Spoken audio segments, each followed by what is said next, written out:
Hey there, everybody. I am Dan Davidson. And I am Bill Smith, and it's time for the news from TrekNews.net.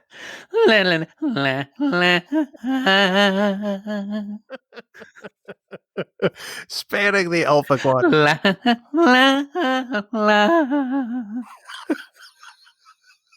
For all the news on all the Star Treks, yo.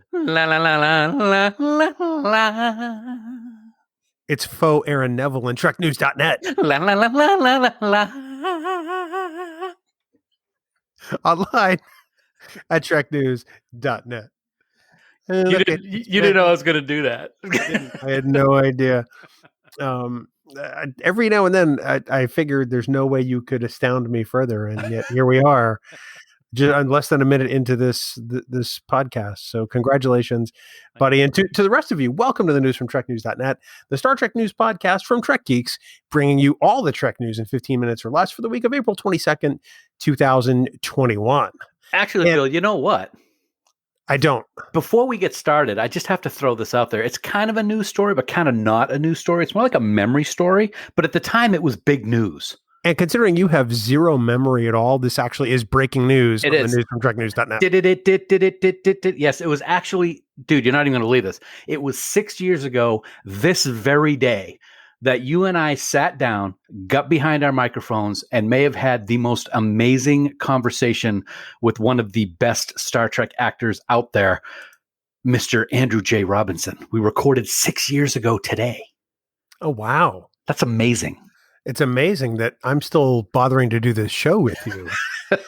Well, it's because we have people like Andrew Robinson on the show, so it's all worth it when you think about it, isn't it? He was a very early get. We had Nana as episode 10, we had Andy as episode 11, and they were back to back, and they were huge for us. So that is a fantastic memory. If anybody wants to hear it, you can either find it in the Trek Geeks feed on your favorite podcast app, or you can go to trekgeeks.com/011 because it was episode 11. Episode 11. That was a long time ago. Wait a minute. It was 6 years ago. Ha ha. Okay. I can't put anything past you. But yeah, why don't we get to actual news? Yes. Good idea. Because you're going to forget that this happened a year from now. Up first, buddy, this week, everyone knows I love me some Star Trek action figures. And these ones that have been announced may actually be the cream of the crop. Yeah, that's for sure, man. Star Trek figure licensee XO6 has announced the 1/6 scale Captain series. And now, back in January, the newly formed company announced its entry into the Star Trek world with its Star Trek First Contact data figure. And now they're expanding into what they are calling the, quote, decorated captains from across the franchise. Now, while we have not seen an actual image of any of the captains being made, the teaser image that XO6 gave us splash images of a wraparound tunic Kirk, a Season 5 Darmok era Captain Picard, a phaser rifle carrying Captain Janeway, a Dominion War era Captain Sisko, and wrapping up the NX-01's legendary Captain Jonathan Archer.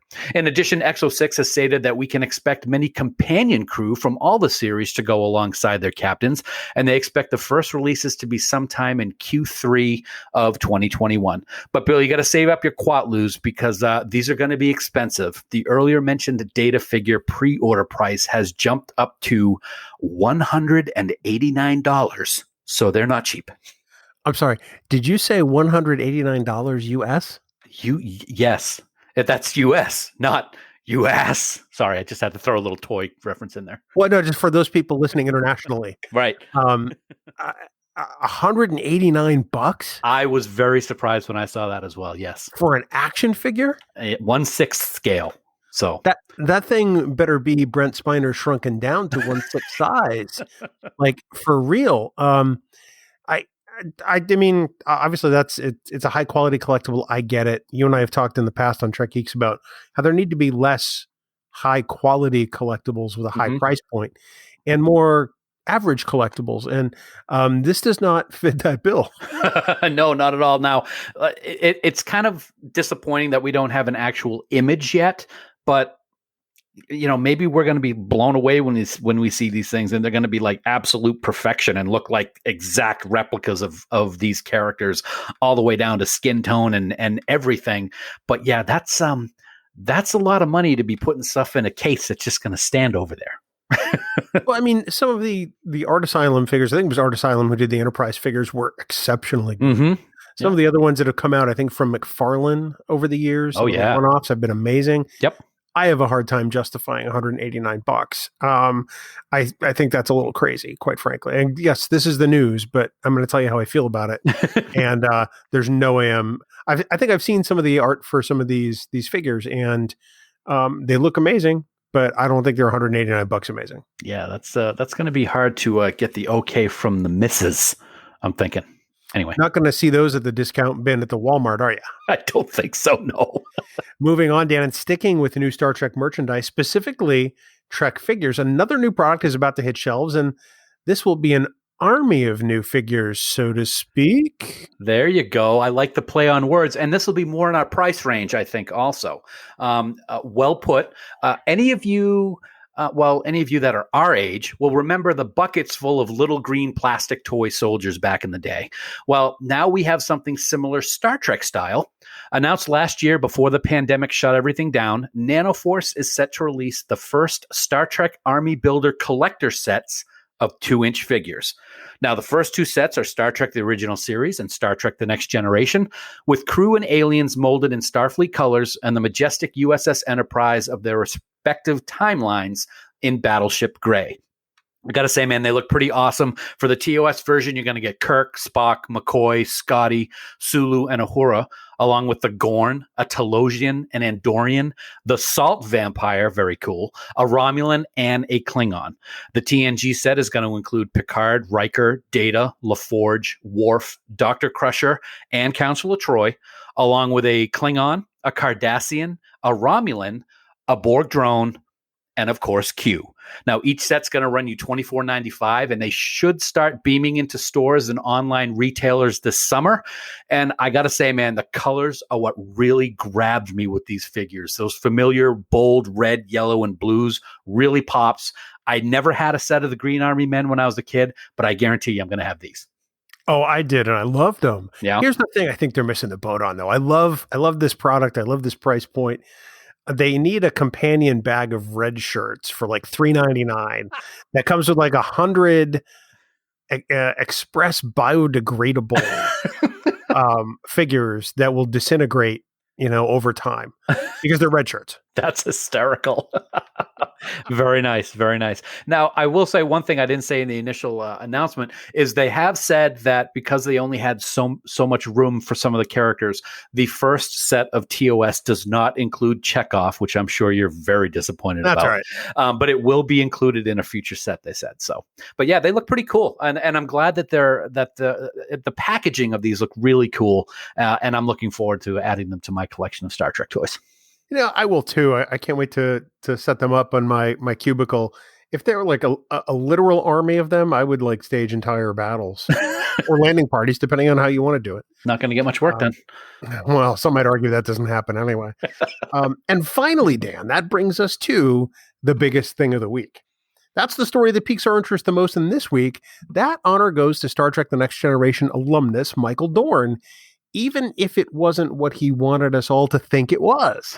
Yeah, isn't it interesting that the biggest thing of the week isn't really news when you think about it? Michael Dorn posted a very cryptic tweet on Monday, April 19th that said, quote, "Just got the news, being summoned back into action. Starfleet calls #AD." That was it. So, of course, Twitter blew up with speculation that Dorn would be returning as Worf in Picard or some other unannounced Star Trek show.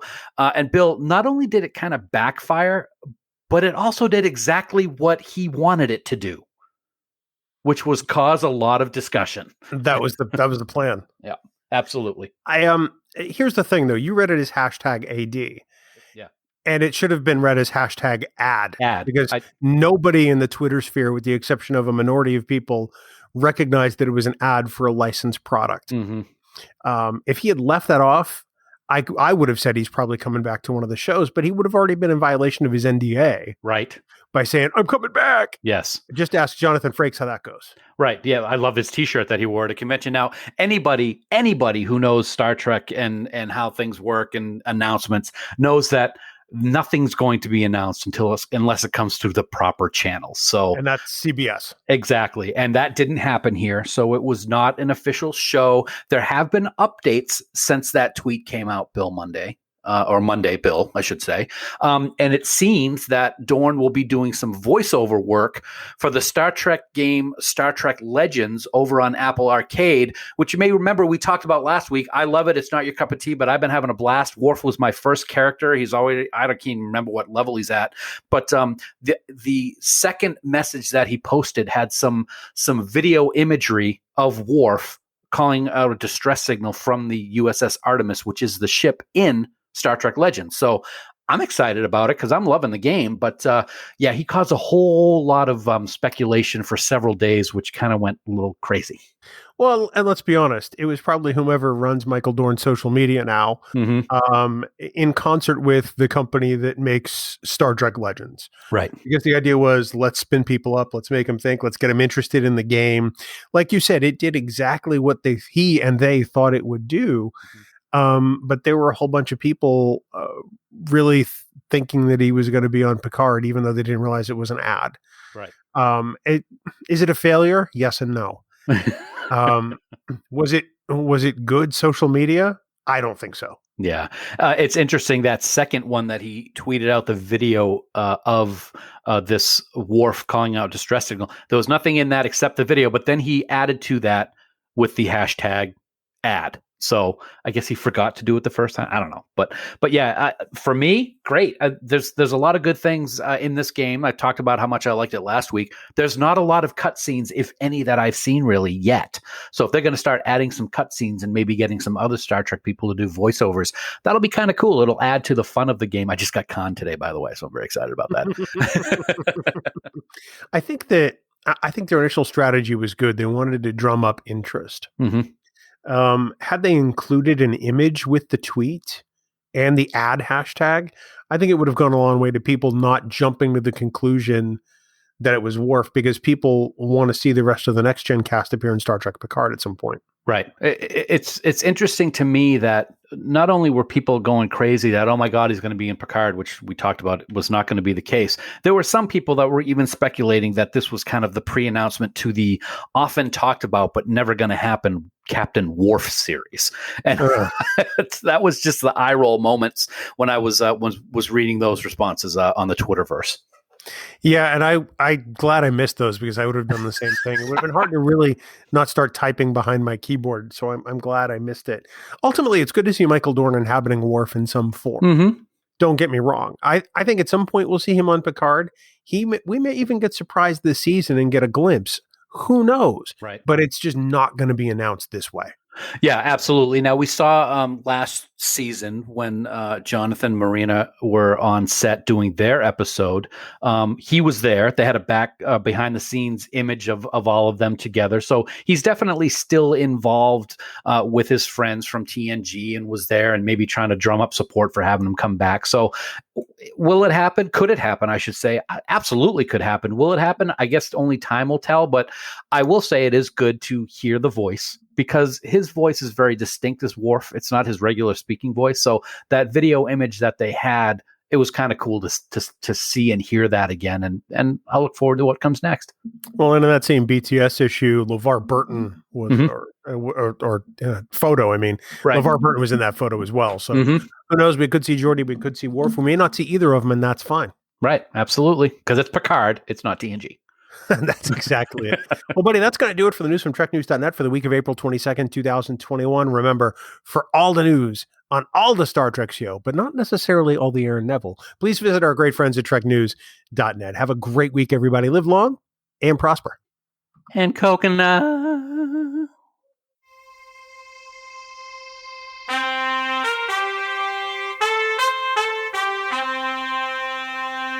Coconut.